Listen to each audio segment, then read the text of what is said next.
காஞ்சி மகா சுவாமிகள் அருளிய தெய்வத்தின் குரல் பாகம் 4 பகுதி 31. அக்ரூரரும் மணியும். கிருஷ்ணர் துவாரகைக்கு வந்துவிட்டார் என்றதும் சமந்தகத்தை வைத்து கொண்டிருந்த அக்ரூரருக்கு பயம் பிடித்து கொண்டது. அபயம் தருகிறவன் இவன்தான் என்று எந்த கிருஷ்ணரின் அணுக்கத்துக்கு இத்தனை நாளாக ஆசைப்பட்டு கொண்டிருந்தாரோ அவரிடமே இப்போது பயப்பட்டு கொண்டு அவர் பக்கத்திலேயே இருக்க வேண்டாம் என்று அக்ரூரர் நினைத்தார். துவாரகையை விட்டு வெளியேறிவிட்டார்.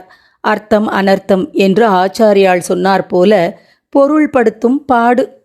கிருஷ்ணர் விஷயத்தில் அக்ரூரருக்கு ஏதோ இப்படி அசட்டுத்தனமான பயமும் சம்சயமும் ஏற்பட்டாலும் மற்றபடி அவருடைய ஸ்வபாவிகமான ஈஸ்வர பக்தி நல்ல எண்ணங்கள் எல்லாம் போய்விடவில்லை.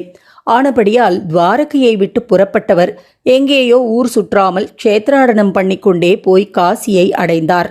அங்கே போன பின் அவர் மனஸ் எந்த கெடுதலும் இல்லாமல் தூய்மையாக ஆயிற்று. மணியினால் ஸ்வய லாபம் அடைய வேண்டும் என்ற எண்ணமும் அவருக்கு இல்லை.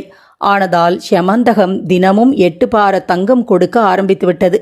அக்ரூரர் அதை கொண்டு தனக்கோ தன் குடும்பத்துக்கோ எதுவும் பண்ணிக்கொள்ளும் எண்ணம் இல்லாமல் காசியில் அநேக தேவாலயங்களை நிர்மாணித்து திருப்பணிகள் பண்ணி இறை தொண்டு செய்து கொண்டிருந்தார்.